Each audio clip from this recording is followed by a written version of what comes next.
মহানগৰ উন্নয়ন প্ৰাধিকৰণ এলেকাত এটা যিটো গৃহ নিৰ্মাণৰ বাবেও অনুমতি ল'বলগীয়া হয় আৰু সেই ক্ষেত্ৰত দেখিবলৈ পোৱা গৈছে যে সোণাপুৰত এটা এলেকাত আত্মহলীয়া অট্টালিকা বনাইছে।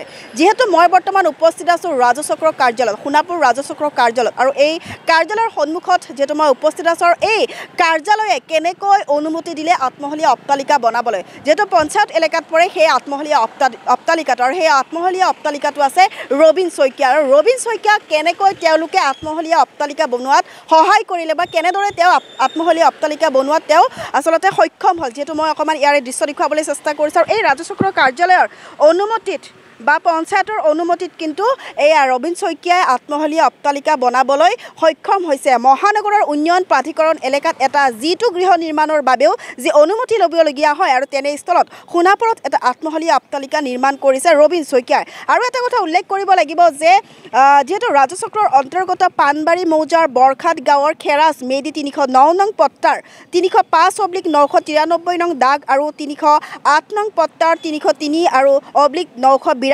নং দাগৰ 1 বিঘা 4 কঠা 14 লেচা জমিত বেআইনীভাৱে এটা আত্মহলীয়া অট্টালিকা নিৰ্মাণ কৰি থকা দেখা গৈছে। আৰু সেই নিৰ্মাণ কৰিছে ৰবীন শইকীয়া নামৰ এজন লোকে। আৰু যিগৰাকী লোকে যিহেতু ৰাজচক্ৰ বিষয়াৰ লগতে পঞ্চায়ত এলেকাৰ যিদৰে তেওঁলোকৰ সামান্য এটা নথি পত্ৰ বা সামান্য এটা অনুমতি লৈ তেওঁ কেনেকৈ আত্মহলীয়া অট্টালিকা এটা বনাবলৈ সক্ষম হৈছে। আৰু এই ক্ষেত্ৰত এটা দুৰ্ভাগ্যজনক কথা যে যিটো সময়ত দেখিবলৈ পোৱা গৈছে যে মহানগৰীৰ যিটো গৃহ নিৰ্মাণৰ নামতো কিন্তু এক ধৰণৰ অনুমতি ল'বলগীয়া হয়, সেই ক্ষেত্ৰত আত্মহলীয়া অট্টালিকা বনাবলৈ কেনেকৈ ৰাজচক্ৰ বিষয়াই অনুমতি দিলে বা পঞ্চায়তে অনুমতি দিয়ে, সেয়া এটা ডাঙৰ প্ৰশ্ন। কাৰণ তেওঁলোকে যদি এনেকৈ অনুমতি দিয়ে তেনেহ'লে আৰু জনসাধাৰণে আৰু বেছিকৈ তেওঁলোকে বনাবলৈ সক্ষম হ'ব। আৰু এই ক্ষেত্ৰত আমি যিহেতু ইয়াতে উপস্থিত আছোঁ ৰাজচক্ৰ বিষয়া কাৰ্যালয়ত, যিহেতু আত্মহলীয়া অট্টালিকা নিৰ্মাণৰ বাবে কোনো অনুমতি নোলোৱাকৈ কিদৰে ৰবীন শইকীয়াই কাম কৰি আছে সেয়া এটা ডাঙৰ প্ৰশ্ন। আৰু পঞ্চায়তৰ পৰা এখন সাধাৰণ লিখিত লৈ এছামে কেনেকৈ গৃহ নিৰ্মাণ কৰে সেইটো এটা ডাঙৰ প্ৰশ্ন হৈ পৰিছে। আৰু যিটো সময়ত ভূমিকম্প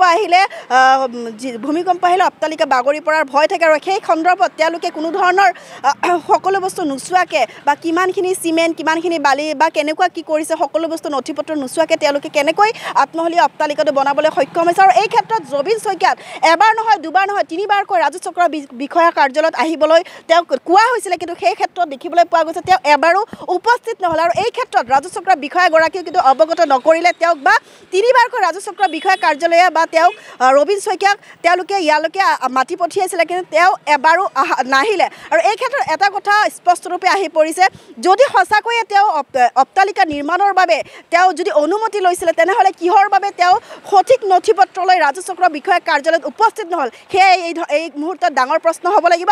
আৰু এটা প্ৰশ্ন আমি উত্থাপিত কৰিব বিচাৰিছোঁ যে পঞ্চায়ত এলেকাত কোনে আত্মহলীয়া অট্টালিকা বনাবলৈ পাৰ্মিশ্যন দিলে, সেয়া এক দুৰ্ভাগ্যজনক বুলি ক'ব লাগিব। কাৰণ ভূমিকম্প দিলে কিন্তু ভাঙি যোৱাৰ আশংকা থাকিব, আৰু লগতে যি ওচৰৰ পাজৰৰ লোক থাকে সেইসকলৰ কিন্তু এক ধৰণৰ বিপদজনক হ'ব পাৰে। আৰু এই ক্ষেত্ৰত যিহেতু আমি ডাবল উইণ্ডত দেখুৱাবলৈ চেষ্টা কৰিম যে ৰবীন শইকীয়া এই অট্টালিকাটো কেনেকৈ বনাইছে। এই অট্টালিকাটো আত্মহলীয়া, প্ৰায় আপোনালোকে যদি আহে ৰাস্তাৰ কাষতে দেখা পাব এই ডাঙৰ অট্টালিকাটো, য'ত ডাঙৰ অট্টালিকাটো আত্মহলীয়া। তেওঁ কেনেকৈ এই আত্মহলীয়া অট্টালিকাটো বনাবলৈ সক্ষম হৈছে এইটো আমি পৰৱৰ্তী সময়ত দেখুৱাম।